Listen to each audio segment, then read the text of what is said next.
Story time on how I found out that my husband has been drugging me and making his dog have his way with me. Backstory: I am a 25-year-old female and I currently live in Lagos, Nigeria. I met my husband when I was in 400 level in school. Mind you, I studied a 5-year course, which means that I spent another year in school before my husband and I decided to proceed. When I was in 400 level, I met my husband. The relationship was sweet. In the beginning, I didn't even like him. I didn't like the idea of being around him. I just wanted to be on my own at the time, but he was persistent and everything. He would get me gifts, he would take me out on dates, and he told me that he was ready to wait until I was ready to get into it with him and stuff. So I thought to myself, this guy. Fast forward to my 400 level second semester, we now started dating. I gave him a chance and everything.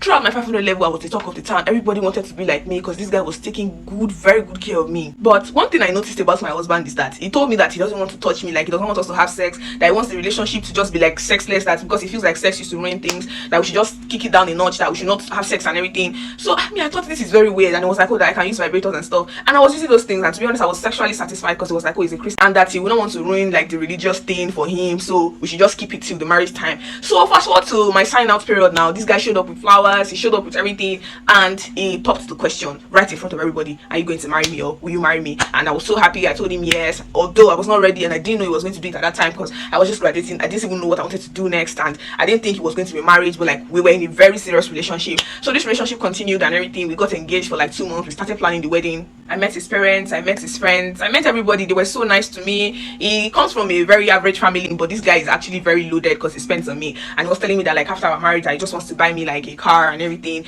So this guy has been treating me so nicely. Like, he has been treating me so nicely. I even remember one time like that my phone like got very bad when I was in like 400 level, and he changed it even when we were not even dating, and he hadn't even touched me yet, and he did not even touch me like until, do you understand? So fast forward now, this wedding preparation started. We started this wedding. I was excited, like I was the bride. We were spending so much money. This guy kept dropping money. The wedding was just such a big wedding. It was a success. So many people came. So many important people came to my wedding. I was so happy. Even my parents were proud of me. Everybody was proud of me. Unlike my husband, I